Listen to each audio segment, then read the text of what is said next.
So, good morning and welcome everyone. We're kind of starting bang on time, which is excellent. And welcome to the first postgraduate seminar for 2018. For those of you that I haven't met yet, because I haven't met all of you, sorry. My name is Kat Quine. I'm a final year PhD student here, doing Old Testament studies.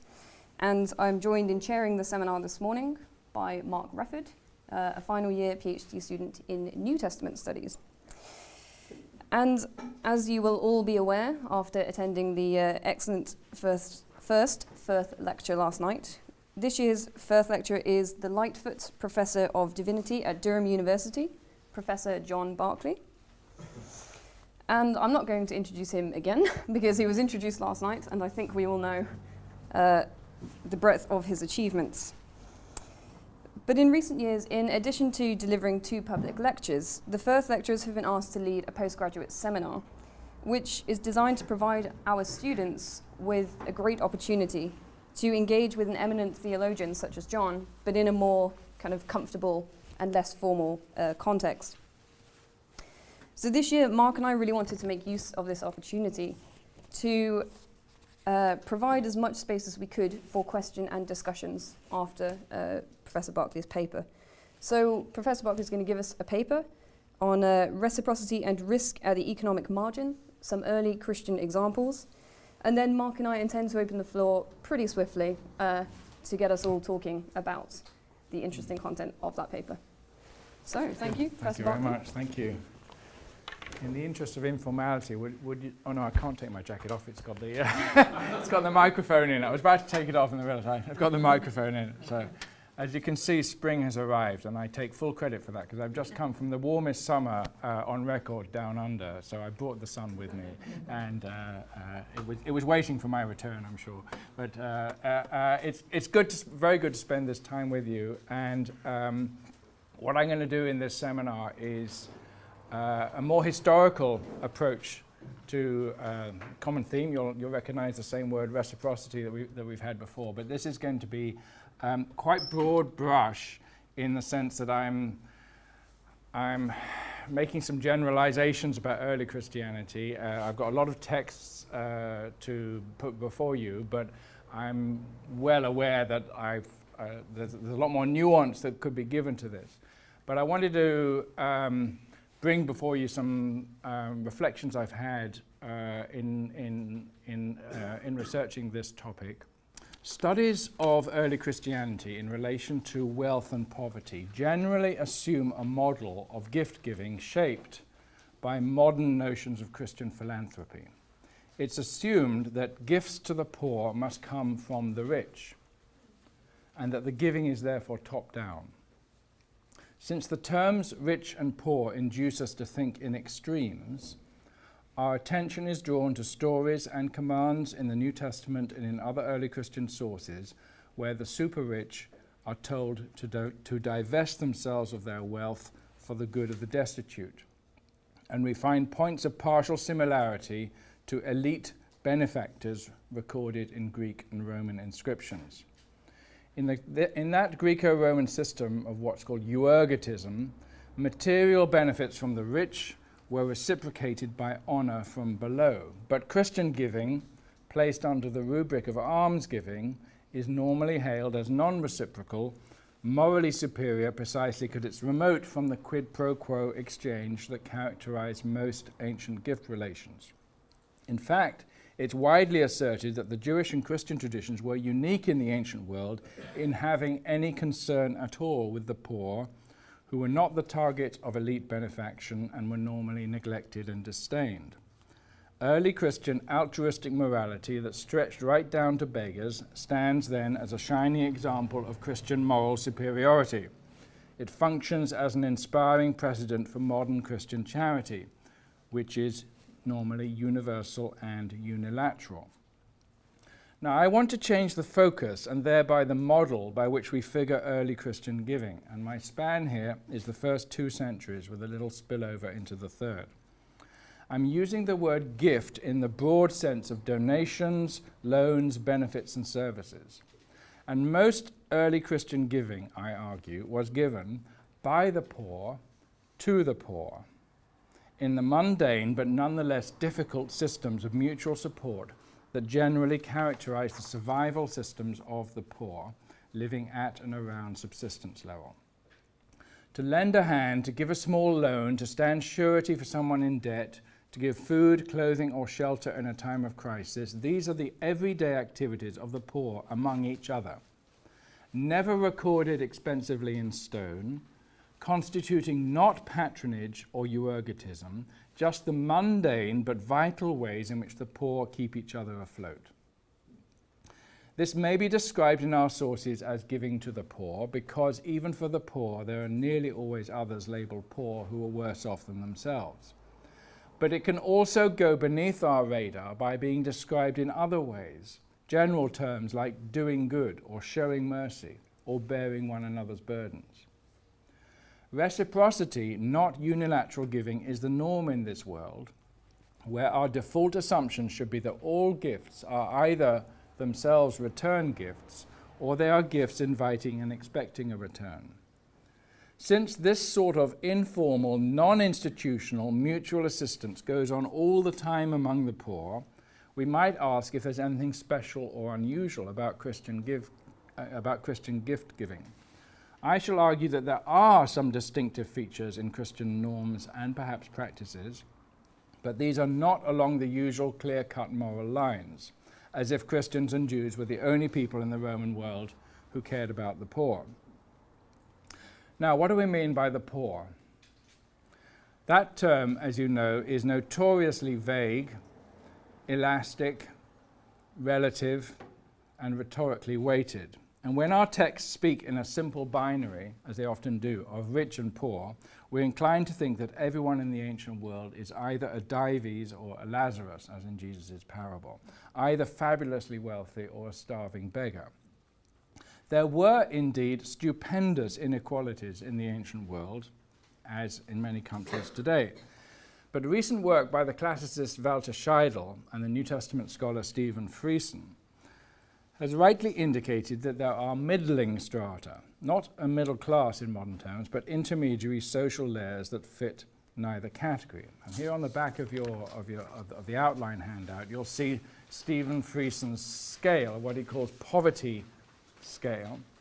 It goes from PS1, the tiny, tiny number of imperial elite, down to PS7, those beneath subsistence level. And part of the point of this chart is that there are some people in levels 4 and 5 who are not wealthy in any sense like the elite, but have moderate surplus resources. Nonetheless, you'll see by the very rough estimates of percentages there that the vast majority are living at the bottom of the social scale. Certainly, if you take PS 1, 2, and 3, altogether that's less than 3%. Now, to portray matters as on this scale in purely financial terms is not quite adequate. Slaves, for instance, by law, owned nothing at all, since they and all their property belonged legally to their owners. But they were not necessarily at the bottom of the poverty scale. Slaves in a wealthy household enjoyed far better material conditions than most of the free poor, and it was not in their owner's interest to allow them to starve. So if you look carefully at this, there are no slaves, and Steve Friesen admits that he hasn't got slaves anywhere on this scale because it doesn't fit. Poverty, in other words, concerns not just the resources you have in your possession, but the resources available to you via your networks, household, kin, friends, or in some cases patrons. Moreover, it's misleading to depict poverty in financial bands like this unless one immediately indicates that one of the chief characteristics of the poor is the volatility and unpredictability of their financial condition. At any moment, they could lose their jobs or become ill or injured. Their lives could be devastated by bad weather or sudden hikes in market prices, by sickness in the family or the costs of a funeral. By the poor, then, I mean those whose lives are chronically vulnerable to disaster. Once described famously, the Chinese poor, once described famously by R.H. Tawney as like a man standing up to his neck in water. the slightest ripple, the slightest rise in the surface level, and he will drown. This is what it means to live at subsistence level. At bad times, kept alive by the assistance of family, friends, and neighbours, and in better times, able to reciprocate and to help others when a crisis hits them. I would distinguish these poor from those we could characterize as the destitute.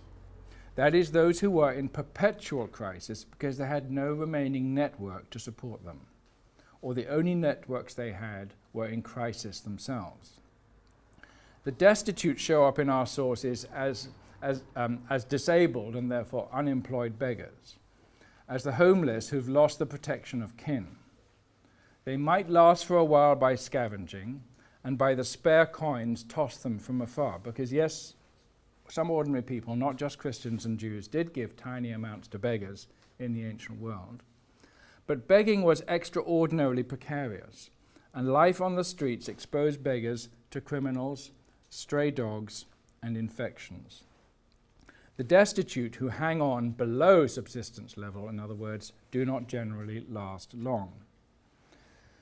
So when I speak of those at the economic margin, I mean those whose fluid and fluctuating conditions make them ever vulnerable to economic disaster and death, but who survive if they do, and of course a lot didn't, but who survive if they do by the support of networks, to which they in turn contribute when their circumstances allow. So let's think a bit more about network, survival, and risk, my second section. The everyday mundane circles of reciprocal benefit among the poor are, of course, one of those aspects of the life of the poor that are hard to evidence from the ancient world. Our literature, ancient literature, is by the elite, and it hardly notices what goes on at subsistence level. The glimpses we get are sometimes precious, but they're often affected by bias or by gross misunderstanding. We can draw some inferences from archaeology about housing and about levels and kinds of food. We have some insights from unusual literature like Artemidorus' interpretation of dreams, and from collections of proverbs like the Dicta Catonis.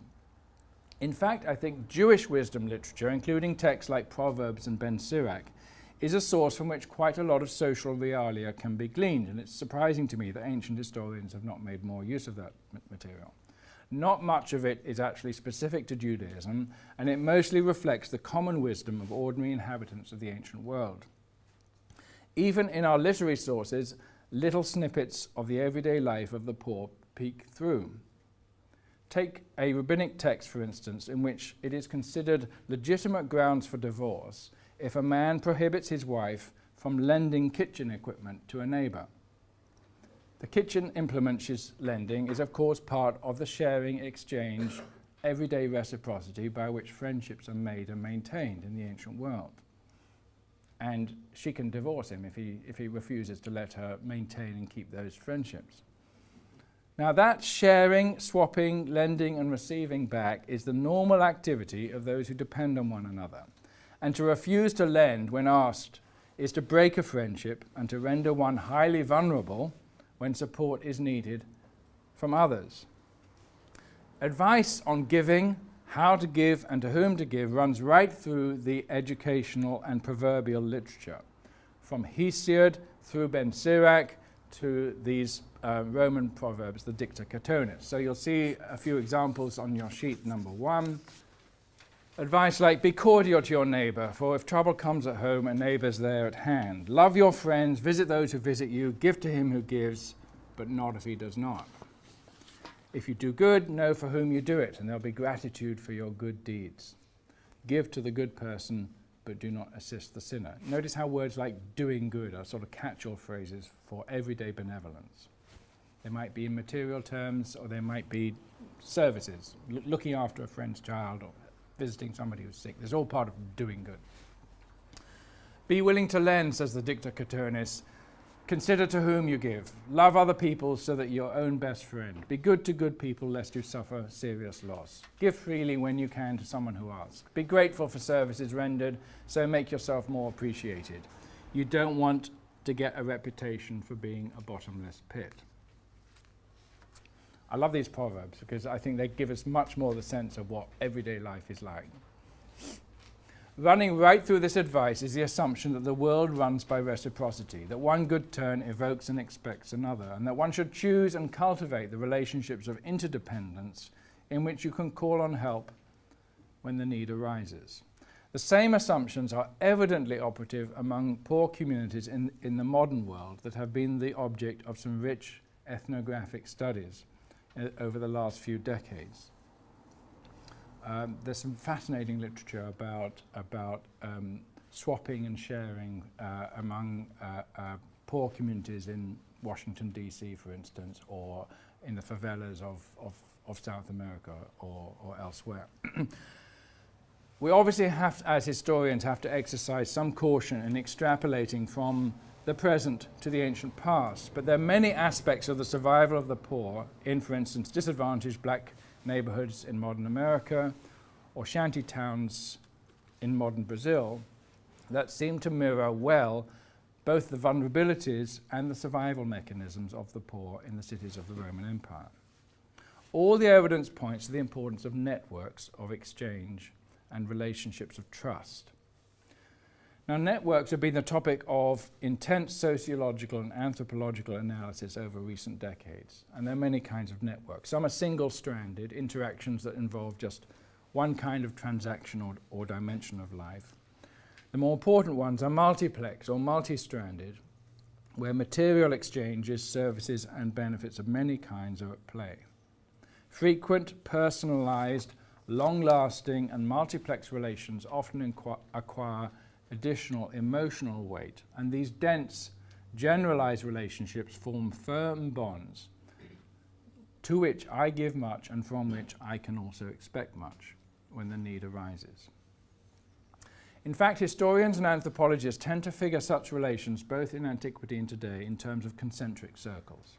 At the center is the household, where relations are so thick that all goods are in effect pooled, and where the emotional requirement to come to one another's aid is the strongest.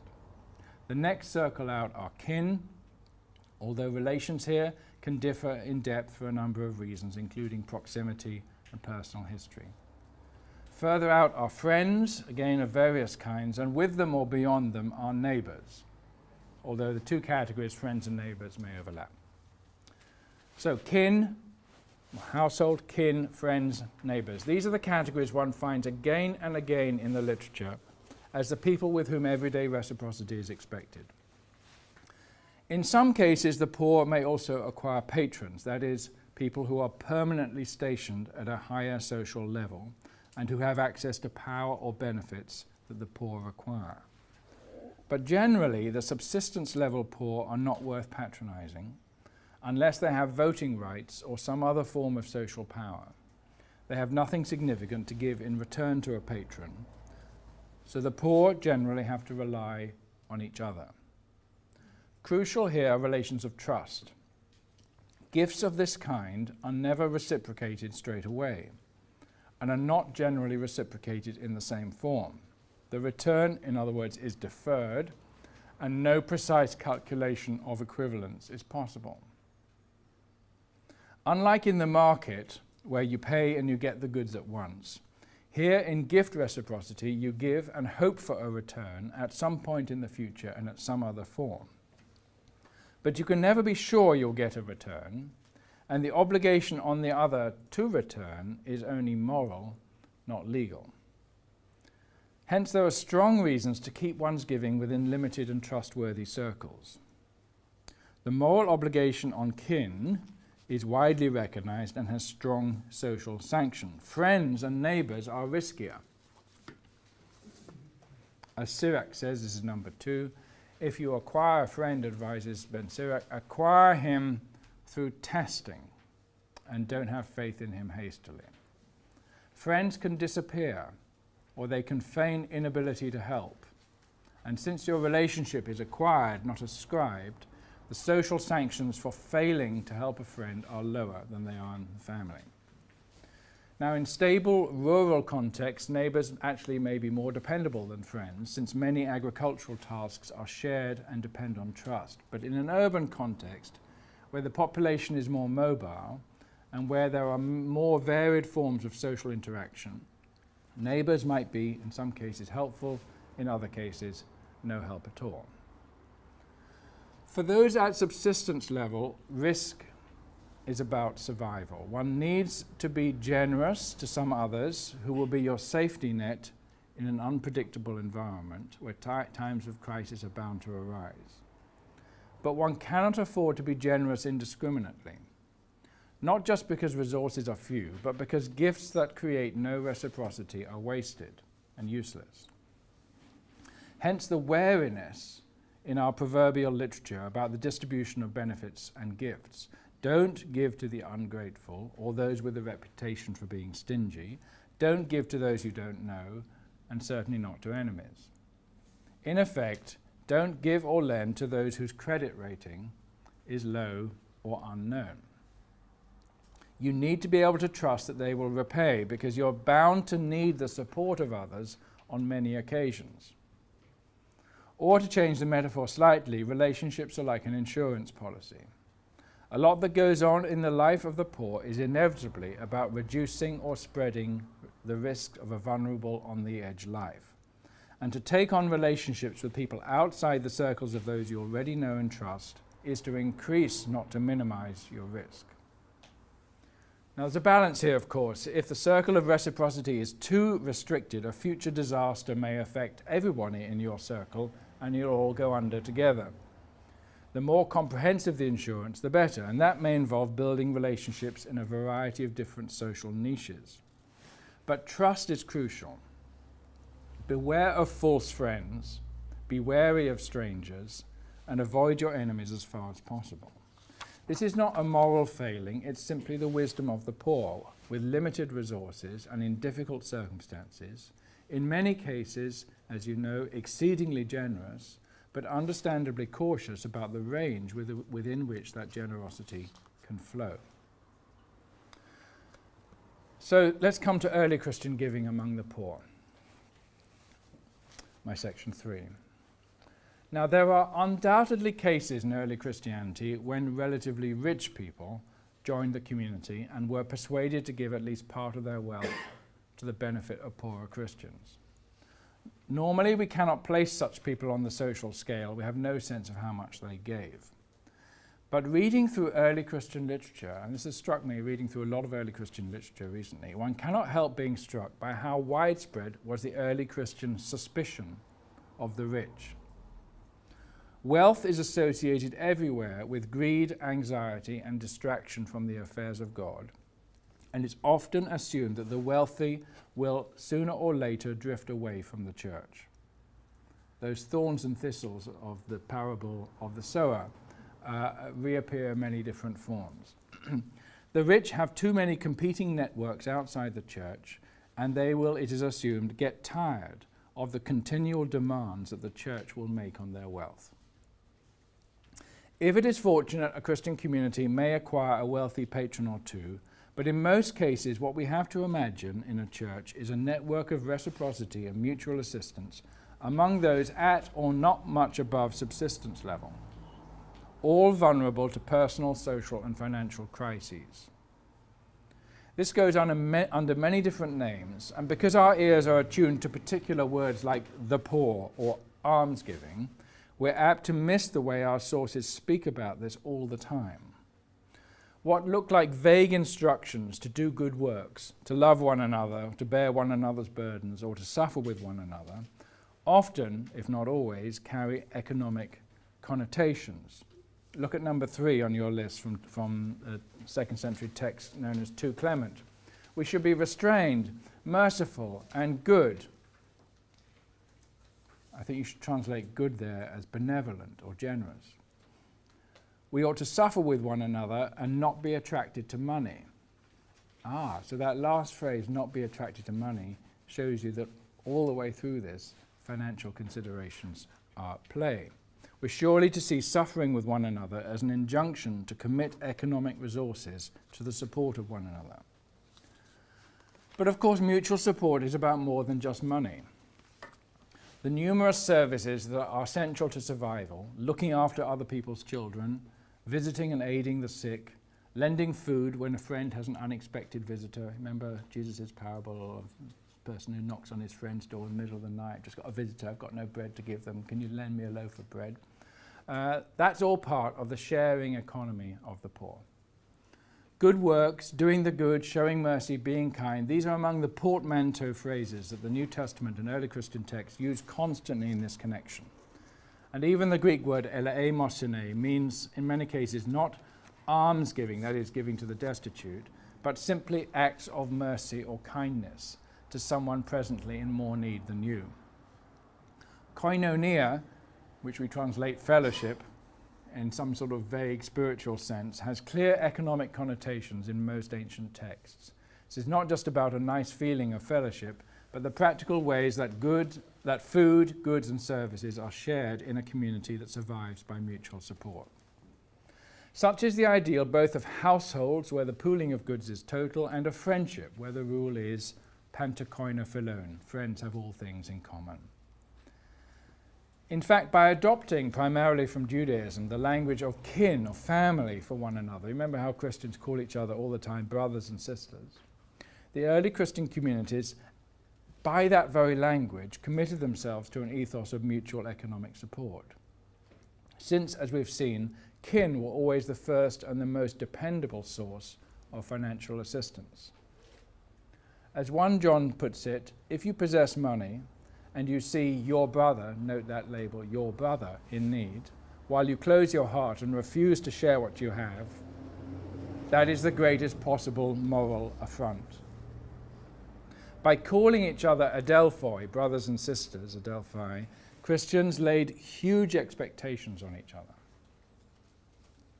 In some cases, the church constituted an addition to the familial networks that individual believers already enjoyed, but in other cases where natural kin relations were broken through conversion, the church functioned as the substitute family, so that the church as family became the most important site of mutual economic support. There are a number of cases where our sources indicate that the funding for this system of support came, as we should now expect, from those who were themselves at subsistence level and with very little to spare. This is evident both in examples of self-sacrificial giving and in cases where the church had to put limits on giving, given the slimness of resources. In the first category of self-sacrificial giving, we may note the instructions on fasting, which we find through a variety of early Christian sources, from the Didache to the Gospel of Thomas, Hermas, Aristides, and so on. This is your number 4.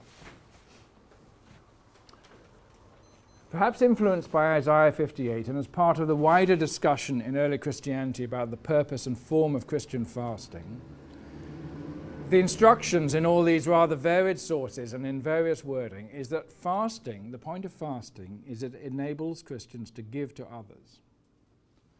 With the money or food that they save through fasting, they will have something to give to a fellow Christian in economic crisis. Look at what Hermas, for instance, the Hermas instruction here under number 4. Taste nothing but bread and water on the day you fast. Then estimate the cost of the food you would have eaten on that day and give that amount to a widow or orphan or someone in need. It's presumed here that the recipients of these instructions will not have any reserves they could draw on for giving. The only way they'll be able to contribute to others is by going without themselves for up to 2 or 3 days, Aristides says. In another revealing passage on a different issue, 1 Clement speaks of those as number 5, and he probably exaggerates in saying many, but he speaks of those who put themselves into debt, even sold themselves into slavery, in order to pay off the debts of others or to provide the funds to give others food. Self-sale into slavery was indeed an option for those who were desperately poor in the ancient world. And whatever the circumstances 1 Clement has in view, it's clear that the people concerned had no other means of raising funds except by these drastic measures. We are to imagine communities then where the economic margins are slim and where the same people are likely to be recipients of aid at one time and givers at another. as number 6 says, this is from Didache, and it's much the same in Barnabas, a similar code they're using. Believers should not be swift in holding out their hands to receive and slow in reaching out to give. It's assumed at one moment you'll be giving, at another moment receiving. From 1 Thessalonians in the first generation of Christianity right through into the 3rd century, the text known as the Didaskalia Apostolorum, a lot of early Christian texts assume that Christians will be craftsmen or artisans of some sort, labouring with their own hands and from their wages contributing to others. I've given some references there, number 7. Even when this system of giving became centralised under the authority of the bishop, the fact that there was no fixed rate of Christian giving and no church membership fee meant that even poor Christians could contribute to communal resources, giving, as the sources say, what you choose, or as much as you're able. It's interesting, early Christians didn't use the tithe rule, and it's partly because the tithe is a punishing amount for those who are living at subsistence level to give. What they said was, give whatever you can. And that's because there are a lot of people only able to give, I think, really tiny amounts. But giving among the poor, of course, has its limits. And the fact that several early Christian texts put limits on the demands that could be made on the church is another sign that resources were small. 2 Thessalonians lays down strict rules about those who are reluctant to work to support themselves, pointing to Paul's example as a self-supporting craftsman. 1 Timothy shifts the burden of care for widows as far as possible onto their own families, for a variety of reasons, but financial limitations are probably one. Most famously, Didache, the end of Didache, is late 1st century, early 2nd century. It has a set of instructions about how much to support visiting apostles and prophets, and Christians who come into town from elsewhere. These visitors, and this is number 8 on your sheet, these visitors can be fed for a few days, but they need to find employment as soon as possible. Church resources can clearly not stretch very far. Visiting apostles and prophets are accorded enormous respect, but even they are to be entertained only for a while. Jesus' instructions to the apostles in the Gospels, remember the instructions are to stay in one house, eating what's set before them. Those instructions are here carefully delimited to ensure that apostles and prophets become a burden for no more than 2 or 3 days before they're sent on their way. Famously, the Didache says, if they stay more than 2 days, they're clearly a false apostle. It's a text you might like to put up in your home for the people who overstay their welcome. 2 or 3 days maximum. It's clear that the communities addressed here have no rich patrons who were able to accommodate and feed visiting leaders for an extended period of time. Everyone is living with few, if any, reserves, and believers can survive only if they ration their resources. So let's go on to 4, the Christian ethos of risk. If resources are limited and the general risks of life are great, it's natural, as we've seen, to minimize risk and to give only to the creditworthy, to those one knows and trusts, to reciprocate in return. Most early Christian giving, I think, actually took place within the Christian community, to the poor among their own brothers and sisters. If they speak of the poor, they mean the poor within their own community. Just as I think in the post-exilic Jewish tradition, the poor means poor fellow Jews within the ethnic community, in the Christian tradition, at least of the first 2 centuries, poor means fellow believers. When Christianity became the religion of the empire, that meant that the poor could come to include everyone at the bottom end of the social scale. But before then, when Christian communities were generally small, within a huge ocean of those who lived at or below subsistence level, one could not expect churches to take up the burden of providing for more than a few. Generally, we should expect that reciprocity to be within circles of proven trust, giving and receiving among sisters and brothers within a new fictive kinship that developed some of the same thickness of interdependence as was operative among natural kin. But there's also something unusual, even remarkable here, and that is a willingness to take risks and to extend the giving of benefits beyond the normal boundaries of the known and the trusted, beyond, that is, the circles of kin, friends and neighbours, to those of whom one was deeply unsure about how real their need was and about how likely they were to reciprocate. In the rest of this paper, I want to give some examples of this phenomenon, to think through with you why this ethos of risk became embedded in early Christian theology and perhaps in practice. The first example relates to the instruction given in Luke to give, this is number 9, to give to everyone who asks of you. That extension to everyone is found also in the Didache, but it's backed up there by a macarism, a blessing for the one who gives according to this commandment. But what about those who might take advantage of this open-handed generosity and who don't need what they ask for but only pretend to be in want? That is an eventuality considered well both in the Didache text and in Hermas, with a version of their response to this issue attributed to Jesus much later in the Apostolic Constitutions. One might expect the advice to be, make careful inquiries before you give, as there are a lot of hoaxers and spongers out there. Instead, the instruction is to give, even if you don't know how much the recipient really needs it. The responsibility is theirs, and they will be answerable to God. As Hermas puts it, this is part of number 9 here, those who receive something will render an account to God about why they received something and to what end.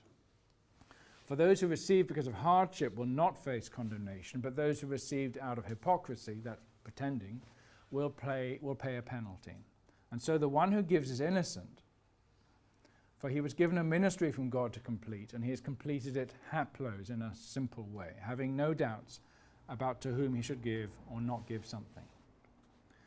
The adverb haplos evokes one of the central themes of the Shepherd of Hermas, warning against all kinds of double-mindedness, or as we might say, half-heartedness. He wants Christians to give without second thoughts, although there is a risk that the gift may be poorly placed, because it is better to give something than nothing at all. In Didache, this undiscriminating stance is modified or perhaps even contradicted somewhat by the final clause of the section, which quotes what sounds like a proverb, that your act of mercy should sweat in your hand until you know to whom to give it. That sounds like a much more cautious approach. But the former instruction, giving without asking questions, still stands and remains testimony to an impulse that looks surprisingly reckless. Now, one could imagine a setting for such instructions in the fact that Christians apparently felt committed to housing and feeding other Christians who arrived from another location, about whom you'd have neither time nor opportunity to check out their needs or their credentials. Everyone who comes in the name of the Lord should be welcomed, says Didache 12, although it adds that later you should scrutinize them to see how genuine they are.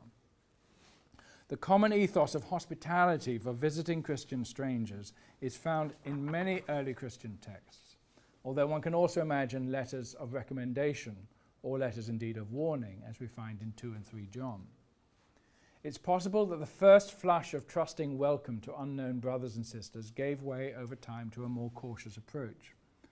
But the fact that the Christian movement kept growing, attracting new converts, must have meant that comparatively untried people kept joining communities and stretching the circles of mutual support.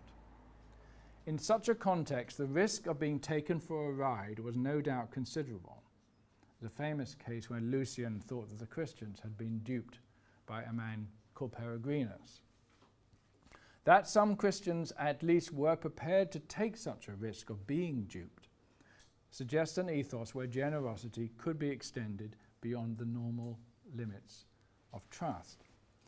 In fact, of course, there are gospel commands that are specifically about going beyond the normal limits. We alluded to these yesterday. I put them on number 10 there. If you love those who love you, greet your neighbors who greet you, do good to those who do good to you, or lend to those from whom you expect to get a return. What's special about that? The instructions vary slightly in Matthew and Luke, shift again in subsequent Christian tradition since they're fluid and easily adaptable. And I've put a list of places where you'll find them.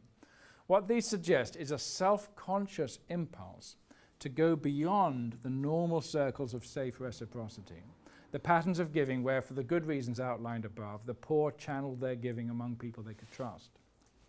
Of course, what stands in gospel commandments and what's trumpeted in apologies may have limited correspondence to reality. But there is an obvious affinity here to the evangelistic impulse of the early Christian movement.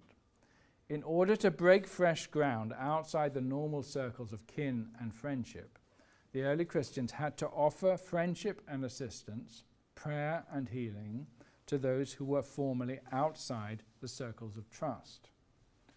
Like all gifts, such benefits, of course, invited some form of return, which might take the form of beginning to honor God in the Christian way. But it's clear that an ethos that expressly urges believers to cross boundaries without guarantee of a return is bound to aid Christian mission. Just a wee aside here, I think praying for the sick became really a fascinatingly important part of early Christian mission. And I think widows, one of the reasons why widows became so important in early Christianity, not just they were as beneficiaries of aid, but as themselves, they became as themselves key workers for the early church. They were the prayer warriors who, because of their purity as widows, were regarded as especially powerful in prayer, and they had access to female quarters of homes. And we find evidence that widows spread out, as it were, and were the chief missionaries, I think, of early Christianity. That's why Christians wanted lots of widows, as it were, among their members. The most dramatic form of such boundary crossing in gift was, of course, the love of enemies. The non-retaliation ethic of the Sermon on the Mount, this is number 11 here, is a persistent theme in other early Christian texts, both in the New Testament and beyond. That can be put in merely a negative form: when someone harms you, don't harm them back. But the more positive form of this ethic, requiring a positive good to be done to hostile outsiders, is a recurrent theme in early Christian literature. Again, it can be expressed in many parallel forms, and the fact the wording varies so much is a sign, I think, of how important it is. Love your enemies, do good to those who hate you, bless those who curse you, bless those who persecute you, fast for those who persecute you, pray for those who abuse you. The variations are multiple, and the categories more or less interchangeable. I think the early Christians were more interested in the ethos of these phrases than their precise, I must get the ipsis of a verb, the exact words of Jesus. You could, it didn't matter too much. You could vary the words a bit as long as you get the thrust of it. Beyond Matthew and Luke, the motif reverberates across many early Christian texts, appearing in Paul, in the Didache, in papyrus fragments, in 2 Clement, in Polycarp, Diognetus, etc. And I put some of those on number 12. Those who created and recycled this tradition were very conscious that it was extreme. These are, this is number 13, as 2 Clement and Justin admit, great and remarkable commands. And 2 Clement ruefully notes that if Christians don't get on even with each other, it rather undermines their claim to love their enemies. So he said, everyone knows we make this great claim of loving our enemies. Unfortunately, we often don't get on very well with each other, and they criticize us, of course, for being hypocrites. But it's interesting that this profile of loving enemies is something that could be known outside of Christian circles. The non-retaliation ethic may have been as much about the inability to take effective revenge for lack of social power as about the unwillingness to do it. But it would be a mistake, I think, to dismiss this radical strand in the ethos of early Christianity wholly as a matter of theory alone. Justin Martyr claims that the special mildness of the Christian ethos is evident to outsiders in a range of different contexts. And he talks about Christians being known for their mildness and generosity among fellow travelers, among workmates, and among neighbors. Given the rate of conversions, there must have been cases where initially hostile outsiders were met and eventually won over by an unusually generous response. It's clear in many reiterations of the love your enemies instruction that the purpose of loving those who hate you is to turn them into friends, see number 14. In other words, this reaching out in benefaction, in prayer or deed, beyond the circle of kin, neighbour and friend, was not intended to end as a non-reciprocated gift, but to draw those outside into relations of friendship, which of course are relations of mutual assistance and support. What we find here is a self-conscious Christian effort to take the risk of stretching the range of gift beyond the normal circles of reciprocity, with no guarantee of return and the likelihood of some wasted effort, as part of an impulse to expand the community of the church as fictive kin or friends, pushing the circles, as it were, out. So a few remarks finally about the rationale for risky generosity. Those who take risks that their gifts may not be reciprocated are either wealthy enough or in other ways secure enough to do without the return, or they venture small risks time after time in the hope that one of these investments may eventually pay off, like those, for instance, who play the lottery with small sums week after week. Tiny investments in the hope that one of them might pay off. I don't have time or space here to explore the hefty theological rationales that early Christianity developed to underpin and motivate these risky forms of generosity. I said something about that yesterday. In some cases, they aligned Christian behavior with the generosity, mercy, and goodness of God demonstrated in creation, but above all, in the merciful salvation enacted in Jesus Christ. The kindness of God in salvation is a recurrent theme I find in early Christian literature, alongside reference to God's patience, mercy, and willingness to forgive. And I think this was especially emphasized in Christian preaching among Gentiles, whose previous idolatry showed that there was clearly a lot for God to forgive. Patience, gentleness, kindness, humility, generosity, benevolence, and peaceableness are virtues repeatedly emphasized in our early Christian sources and frequently traced back to the example or initiative of God. The extra reach of this benevolence could be justified by the claim, as the Didache puts it, that the Father wants everyone to be given something from the gracious gifts that he provides.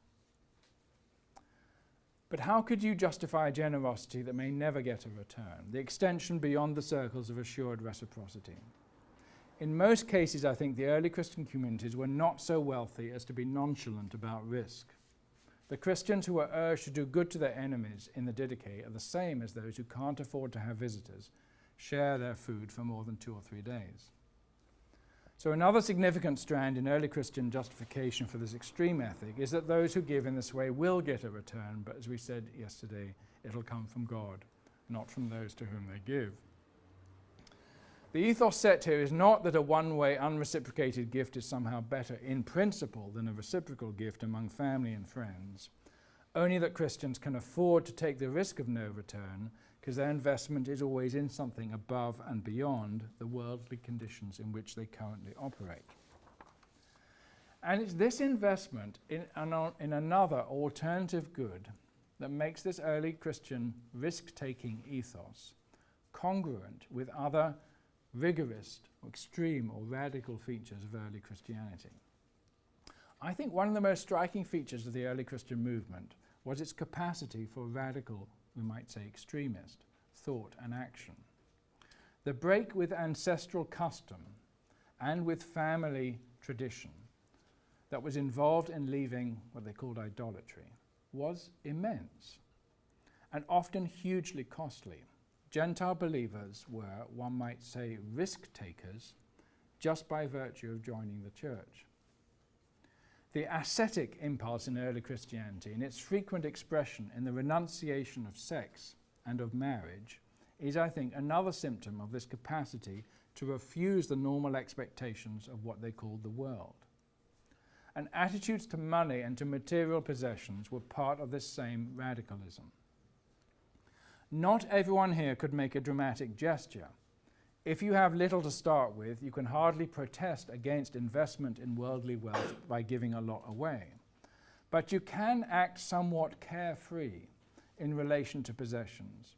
And the impulse to give generously, even beyond the boundaries of the normal circles of reciprocity, was something that everyone could do even in small tokens and little amounts.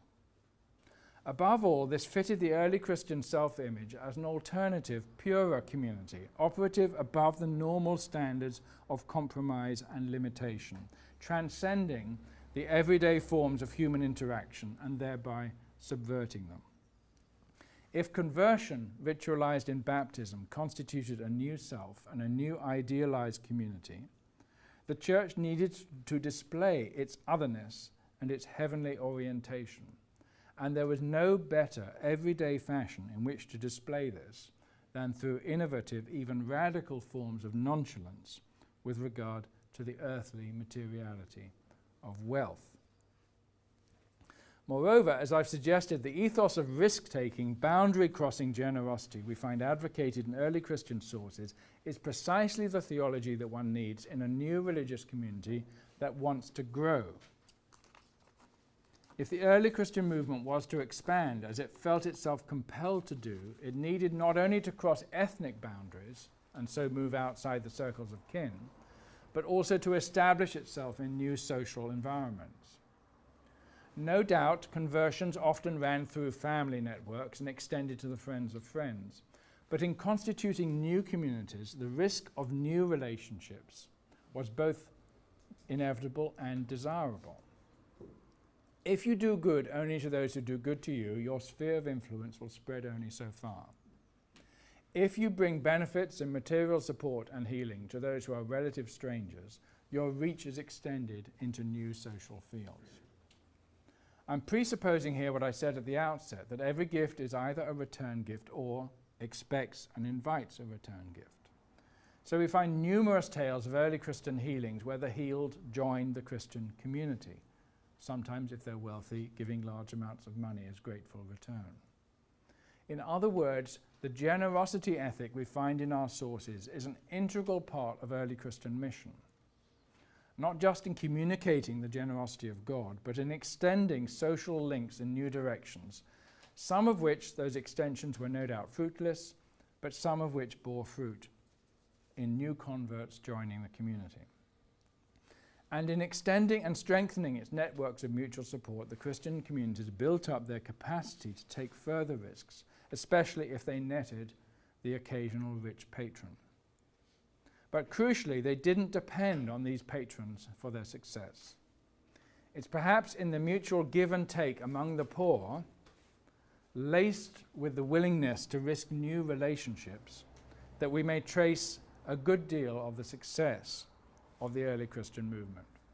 Thanks very much. Thank you.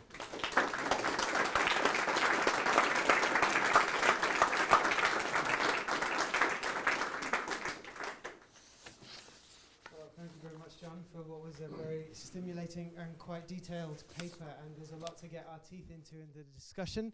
So as last night, you need to wait until the microphone gets to you before you say your question, because otherwise no one will hear you scream. Something like that. Anyway, and so we're going to open the floor immediately to questions. Particularly, we're interested in taking questions from students. This is a postgraduate seminar after all, so we'll do that now, and I'll just... Very good talk, thank you. I have a question to ask. For some reason came in my mind in the Gospel the passage where the Good Samaritan stopped to help the person that is injured. And in this passage there are two things that capture my attention. The first thing is that the Samaritan is not of the same religion of Christ, so whatever he's doing, and the fact he won't see this person in the future, is not having a recompense in heaven, because allegedly, it's not the same religion of God, so he's not getting anything back from that. And secondly, he's helping that person. He gives the money for few days, and probably he won't see him again, so he's not getting back also that. So I'm saying, could there be a completely disinterested love that is not based on a return in heaven, or a social benefit? Yeah, that's very interesting. And certainly there are plenty of cases where it's not explicit that there will be any kind of return. He leaves the man in a hostel, doesn't he, and leaves some money for his care, and there's no indication of what future relationship might be. But I think in normal circumstances, I mean that's obviously an illustration of an extraordinary circumstance. In normal circumstances, the people you benefit are the people that you will meet again another time. They're your neighbours, they're your friends, they're people in your vicinity. One of the interesting things about the Good Samaritan, though, is it illustrates that the giving bears no relation. Here, classically, extends beyond the circles of the known. This is a stranger. Interestingly, one of the things not often noticed about it is, do you remember he'd been beaten up and stripped? Now, you might think, why do we need to know he's been stripped? And well, obviously, partly because clothes are actually one of the few clothes are actually quite expensive, and so it's very, very common for people to steal clothes in antiquity. So if you've beaten a guy up, the first thing you'll do, obviously, is strip them. But the second thing is, clothes display your social status. And if the guy's been stripped, you've no idea, is he a wealthy person or a poor nobody? And I think that's part of the point of the Samaritan doesn't know whether it's worth aiding this person, whether he gets something back from him, because he doesn't know what his social status is. He's got nothing to display who he is.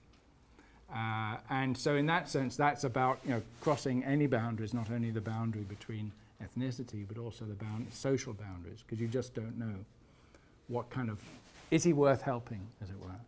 And in this case, you just don't know. And it's that's who the neighbor is, in this story, is it could be anybody and not conditioned on their status or their ethnicity.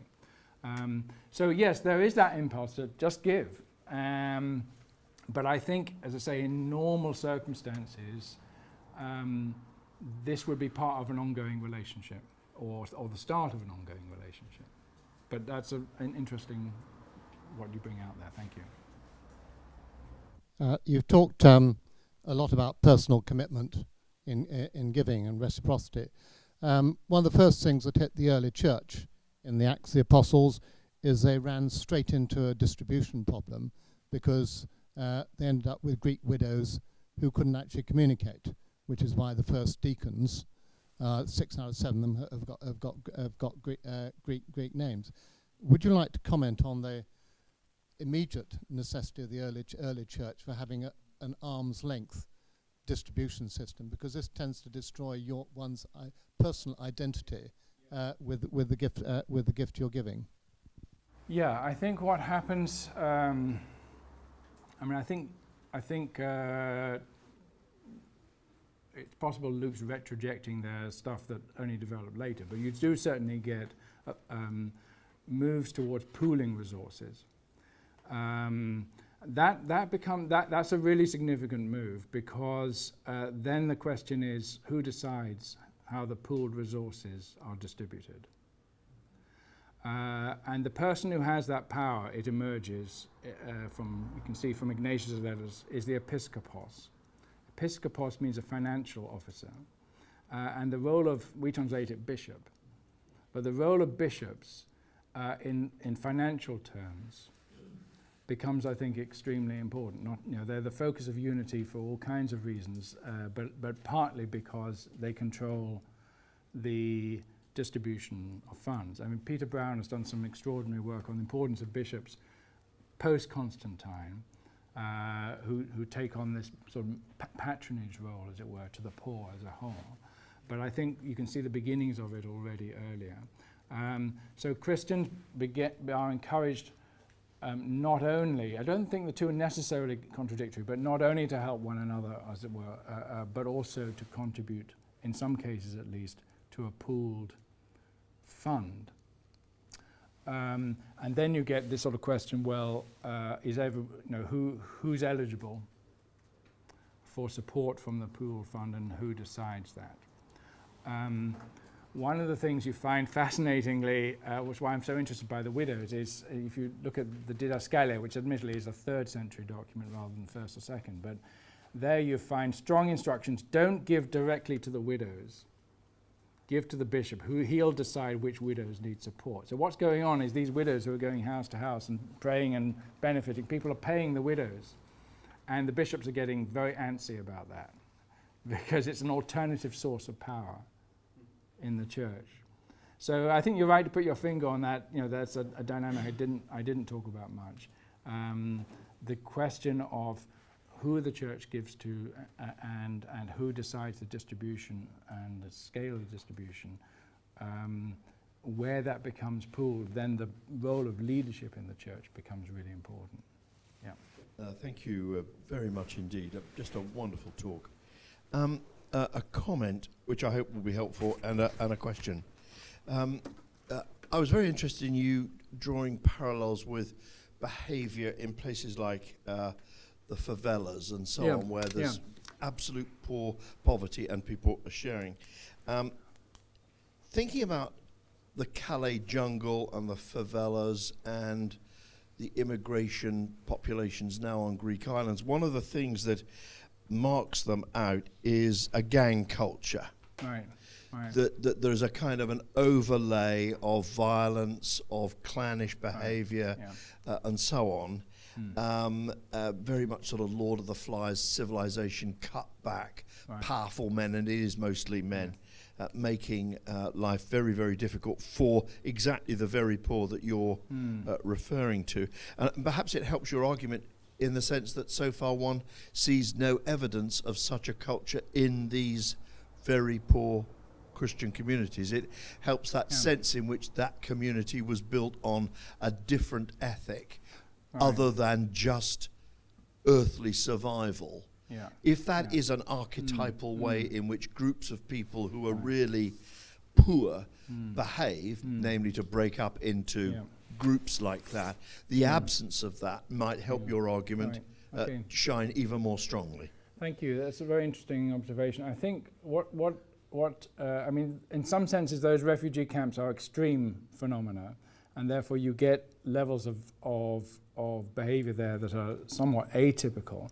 But what you put your finger on there is that ethnographers and anthropologists who go, who report from such ordinary communities say you get a whole spectrum. You get communities that are very, very closely supportive, and where there's a lot of cooperation, and you get at the other end of the spectrum very dysfunctional communities where there are very tight circles of mutual support in competition with other circles of mutual support. That's basically what's going on there. You got gangs. That's to say, people who are deeply committed to one another, but they are excluding other people, and that's because of intense competition for resources. The reason there's violence is because resources are so scarce, and your gang or your group are going to have that resource, and you're going to exclude other people. So that's, so as I say, the anthropologists say, well, in some circumstances you get levels of violence and competition among not so much individual to individual, but group to group or family to family. I do think I painted a rather sort of rosy picture of swapping and sharing among the poor, but of course it actually is an extremely difficult thing because it's so uncalculable. What do I owe? Somebody looks after my child because they're ill, and I have to go to work. What exactly do I owe them?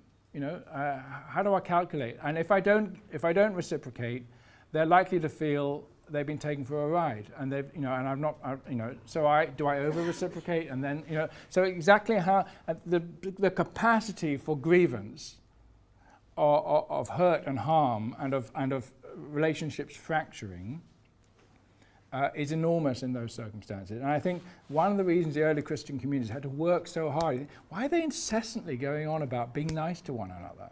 Isn't that kind of a bit sugary sweet? They're having to fight back again. They're having to counter the competitive and the grievances that constantly arise from a culture of sharing and swapping. Can I just ask a very simple my question as well? There is the beggar at the pool who Jesus specifically makes the point. He's been there for 38 years. Yeah. You make the point that actually, without help, they're not going to survive very much longer. How do you respond to that? Yeah, that's a very good question.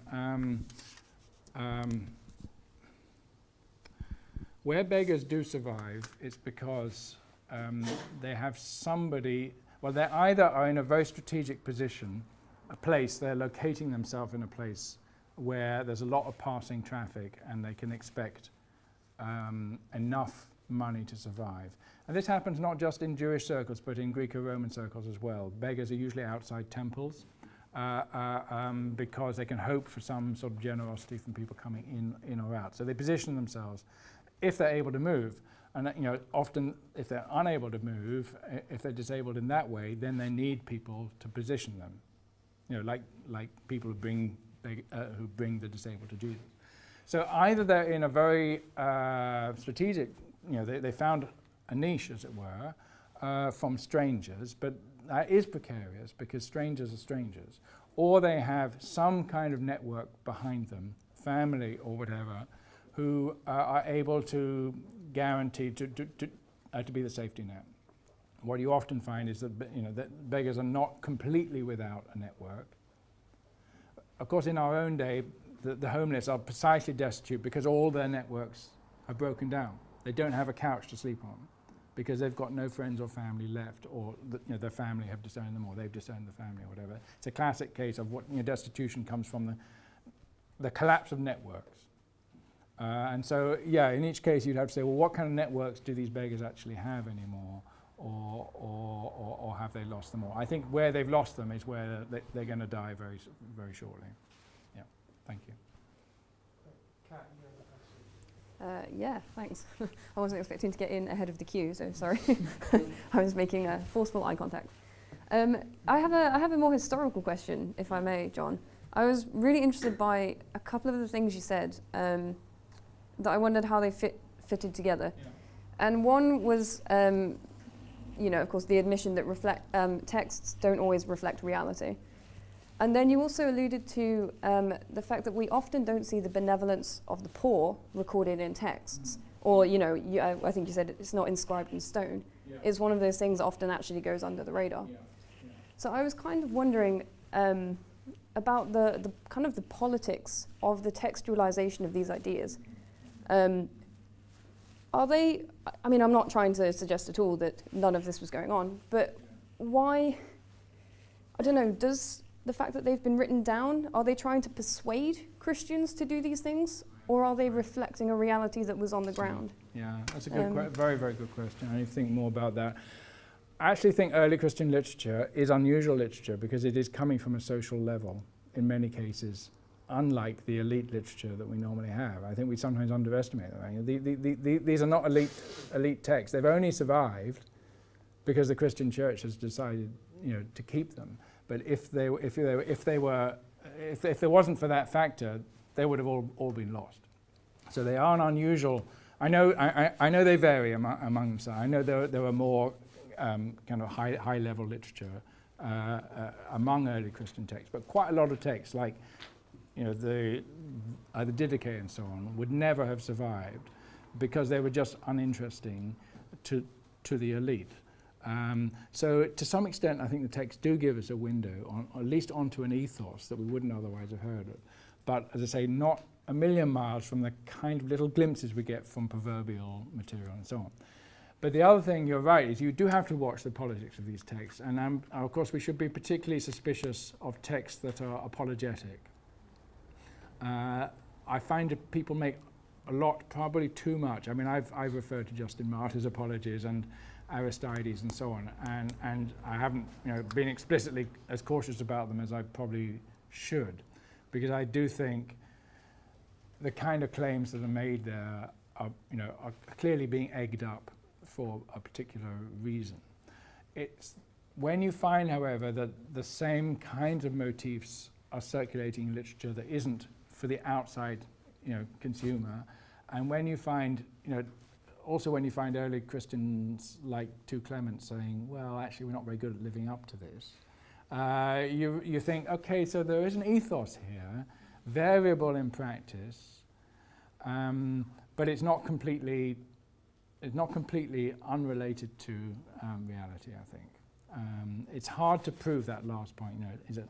And this is where I've fallen back a little bit on the thing, well, how else did early Christianity expand so fast? And I'm close to Rodney Stark's kind of general sense that it's through relationships, and through relationships that are constantly expanding. Yes, I'm sorry. In a way, the turn had gone because I wanted to respond to the question about the Good Samaritan. Oh, yes, So if you could just go back there. The only thing that you didn't mention is surely the man who is the good neighbour says to the innkeeper, and if you incur any more expense, when I come again, I will repay you. That's you're absolutely right. So, in a sense, he had made a relationship. Yes. When I was answering that, I was thinking, I'm sure there's something at the end of that, Pavel, and you've reminded me. You've reminded me, right? He is going to come back. He's going to come back. Yeah. Thank you. Yeah. Thank you. Yeah. So that's not the end of the relationship. He's not walked over the horizon into nowhere. Thank you very much for your talk. I guess I wanted to ask a perhaps more systematic question, and how this might relate to Jesus' death on the cross. Because a lot of people will say that's a one-way gift from God to us that in some way can't be reciprocated, because God is a fullness in and of himself. He lacks nothing, so how can we reciprocate?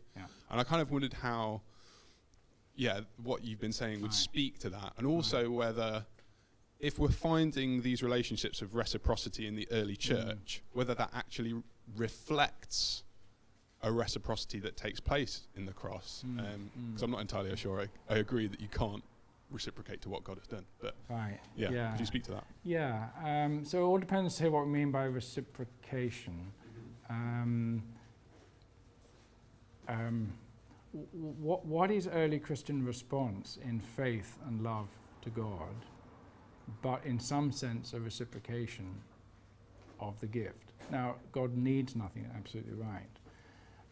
Paul says about the Macedonians in 2 Corinthians 8, the great thing, before they gave to the collection, they gave themselves to the Lord. That's interesting, isn't it? It's a self-gift, just as Jesus is described as giving himself. They gave themselves to the Lord, because that's what the whole thing's about, is creating a relationship, isn't it? And you might say to Paul, well, what on earth have they got to give to God that they haven't already been given? Well, of course, nothing. Any return to God is already from what, since our lives themselves are return. But, Paul's critique of humanity in Romans 1 is they didn't thank God or recognize God as God. And thanks, recognition, in that sense, faith, is, if you like, a kind of reciprocation. I'm conscious here that the use of language of reciprocation is perhaps unhelpful if it suggests a kind of quid pro quo. But that God wants relationship, a relationship of where we both thank and recognize God, even if we have nothing material to give to God, and anything we give to God is already what's been given to us. With all of those provisos, it's not the case that God gives to humanity and cares not a whit whether we respond, is it? After all Paul said in Romans 1 to 11, he starts Romans 12 with, I appeal to you by the mercies of God, present your bodies as a living sacrifice. Is that, that sounds to me like a kind of return. Hi, I would like to ask a question about Luke 16, if that's okay, Lazarus and the rich man. Yes. I recently read, I think it's Megan Henning's book in the Wundt series in 2014. I think it's called Educating Early Christians Through the Rhetoric of Hell, or words to that effect. And she looks at this passage and says that there's a twofold rhetorical effect. You're either supposed to identify with Lazarus and think, great, I've been overlooked in this life, but I will be comforted in the next, fantastic. Or you're supposed to identify with the rich man and think, oh sugar, I haven't done the things I should have done with my money, which suggests that there must be some people, at least in the Lucan community, who are rich enough to identify with the rich man. And I wonder if you could speak to that and what kind of implications that would have for your thesis, that it's primarily low-level gift-giving. Thanks. I'm very conscious that I've made a big generalization about most early Christians being poor, and I want to nuance that. But I think if there's any text in the New Testament that suggests the influx of some wealthier members, it would be Luke Acts.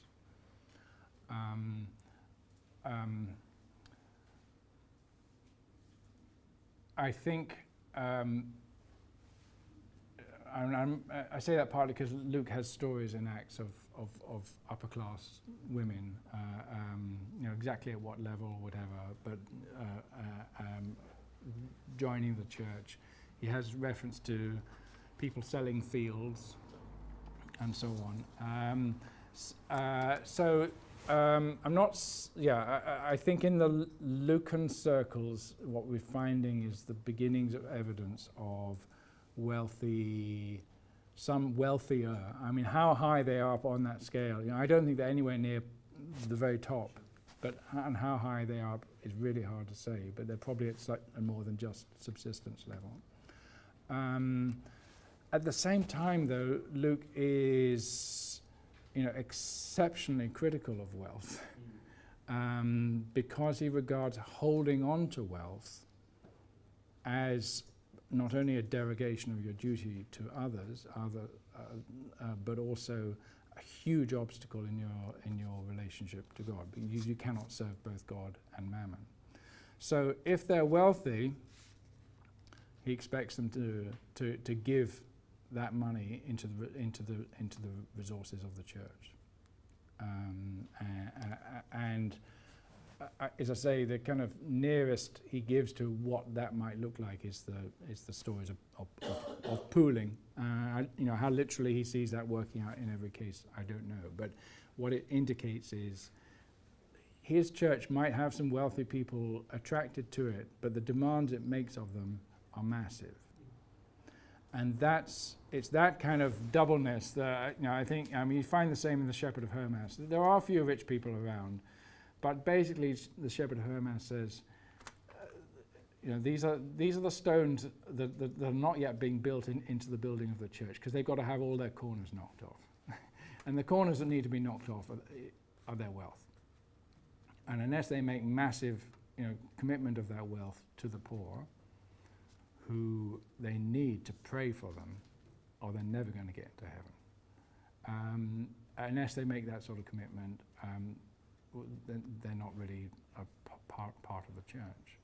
So, I totally recognise that I need to make allowance for the fact there are some wealthier people. I just think we probably have exaggerated, how many there were. We've made. I find a lot of New Testament scholars think of giving in the early church as about patronage, as about wealthy Christians being patrons. I think we've exaggerated that. I think there are a few cases of that. On the whole, though, the majority of what's going on, that's what obviously I'm trying to highlight here, and maybe overcompensating, but what I'm trying to highlight is the majority of what's going on is low-level, mundane, very, very ordinary, but very difficult giving among the poor. Thanks. Thank you. Yeah. Great, so we have two questions here, and then Emily, and that might run out of time. So Sorry. we'll see how we're doing. Yeah. Do you suppose that there is perhaps a reflection or a correlation in the reckless and risky giving of the poor to that of the recklessness of the gospel, which expects a return? I'm thinking parable of the sower, right, where the sower sows recklessly, and that expects a return, but there's no guarantee of that return. Yeah. I think that's something about this early Christian. That's I had thought of that as a example. Yeah, they'll preach and speak to whoever, and a lot of it and they'll do good to whoever, and a lot of it will be wasted. A lot of it will have no effect at all. And as I say, you know, that parable is very clear. There will be some rich people who begin to respond, and then the thorns and the thistles, which are about the cares of this world and money, very explicitly about money, that will choke their faith. They won't carry on. I think there's a lot of wealthy people who dip their toes into Christianity and quickly apostatized. Something we don't talk about very much in early church history, but there's a lot of apostates, a lot of people who had a feel of it and walked away. But yes, it is about that kind of, well, broadcast it, you know, sow it all over the place and see what happens. Yeah. Yes, I don't know much about this, perhaps getting into the wrong field altogether, but the Roman concept, and again my Greek, liturgia, the duty to free voluntary public service. How does that fit into this model? Yeah, so the liturgia is the duties on the very wealthy, on the municipal elite, those in sort of PS 2 or 3. The expectations, the only way they are tolerated is if they make major contributions to the city through funding festivals, funding buildings, subsidizing the grain price when it shoots up, and so on. That's the kind of what's often also called euergetism, the benefactors. So that's a kind of patronage to the city. Now the interesting thing is that it's not that gift giving is given to the citizens or to the city, and it's not specifically targeted at the poor, because the poor are not a kind of special category. I think this is one of the interesting things about the Jewish tradition, that it has the poor as a special category. Primarily, I think, first of all, a special legal category. The main concern about the poor in the Old Testament is they're going to be oppressed. They're going to come off badly in legal cases because they are powerless. But they do become a label. It's interesting how in the Gospels that label, particularly in Luke, then takes on primarily not legal but economic connotations. It's the beggars and the disabled. Anyway, that's a side point. The liturgy or liturgia is there about the patronage of the wealthy to their civic community. And I think Peter Brown's case is that when early Christianity becomes the established religion, in a sense, that role is taken up by the bishops. They do the liturgia for the whole community. Yeah. We'll take Emily's question. Thank you. Hi. I have a comparative question about the Essene community. Yes. If I remember rightly, Yes. both Philo and Josephus hold them up as a Yes. great example Yes. of reciprocal giving, Yes. beyond the bounds of kinship into fictive kinship, Yes. a sharing in common that they're Yeah. noted for. Do you read that as their as reflecting the reality in the Essene community? And if you do, is the kind of thing that's happening in the early Christians already happening there? Yes, I think. I mean, the expert on this is sitting to your left and in front of you, Tim here. Is a big, wonderful chapter in his thesis is about that. And I think, if I remember right, Tim, you argue that it actually, there's evidence it might have expanded beyond their own community. The Essenes. No, was it just silence a while now since I've read your thesis? But it was within the community. That's right. That's what you're arguing. You're arguing against those who argue that it went out wider. Okay. Yeah. So yeah, what you have is a community of mutual support. It crosses familial lines because it has something else that binds them together, but it often uses familial language for one another in sort of fictive ways. That, I mean, I find it fascinating that the Jewish tradition encourages giving to one another on the basis of the fictive kinship, or in that, but of course it's not entirely fictive within the Jewish community, because there's some sense in which we're all part of an ethnic family. And when you read Tobit, he's wonderfully generous, and you think, who's he generous to? He's generous to his brothers and sisters who are clearly fellow Jews. And that's how I think, it's fascinating to me how there's a strong ethos in diaspora Jewish communities that the rich must give to the support of each other within that Jewish minority community. But you find that in other diaspora communities too, you know, the way we're, and I think what happens in the Essing community, it's not a diaspora community, but it's a special community built around its own, and therefore, because they're broken with family, they have to create new systems of mutual support. And that's, I think, what you're finding there.